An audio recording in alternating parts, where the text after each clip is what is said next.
mash up the place, turn up the bass and make them all have fun. Update at 5. A piece of biblical text, Matthew 4:1-9, has appeared mysteriously on Bourne Avenue, next to O'Day High School.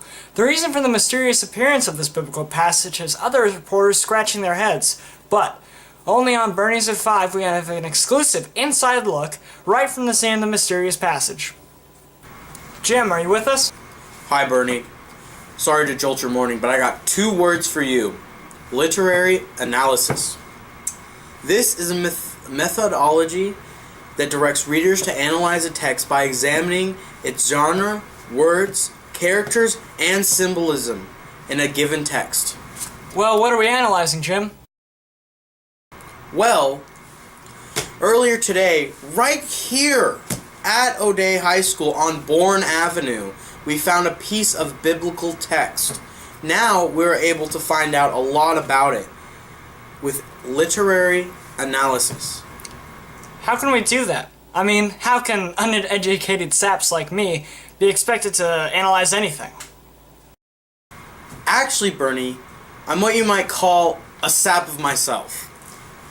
But you can just ask yourself a few basic questions. These include, what is the literary genre of the text? How would you summarize the text? Is there a plot? What is it? What words are being repeated, and what is the significance of these words? Now, with our biblical text, the parable of the sower, Matthew chapter 4, verses 1-9, to be precise, we're able to analyze just a little bit deeper. The genre here is parables.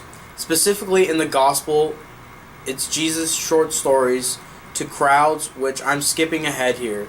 It is emphasized in the text. He mentions crowds twice, not once, but twice. Now, backpedaling a little, the plot can be summarized as this. A sower from way back in the day goes out to sow. And as he sowed, seeds fell everywhere. Now, all of his seeds die in the rocks and thorns. But then the seed also falls in rich soil, and it grows and produces fruit 100-fold, as Jesus describes. Now, moving forward again to my third point, the repetition of other words, such as seeds and soil, could be simply because that's all the story really involves. But it's also the focus of the story. I've just been told that we have the same piece of biblical text appearing out of San Francisco. We have Keith on scene. Keith, are you with us?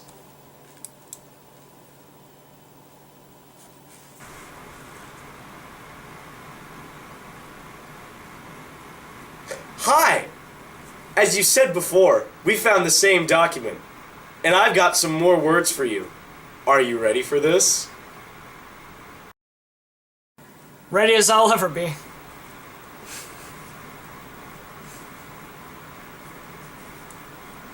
Okay, here we go. Socio-historical. Wow, I'm back in English class today, aren't I? You sure are, Bernie. And I'm getting C-minuses all over again. Right, the text. So, Jim gave you one analysis. Socio-historical analysis focuses on the culture, the social norms, and historical events surrounding the origin of the text. The parable of the sower, right off the bat, we hear Jesus talking to people by word of mouth. Remember, back in the day, there wasn't any Facebook or Instagram. No one was tweeting about this guy. It was all by word of mouth. Wow, those were the days, weren't they, Keith?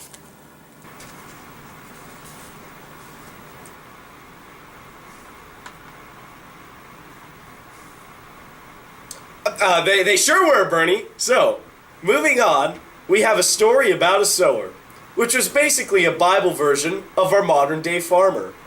These guys laid out seed for grain to grow for their families or communities.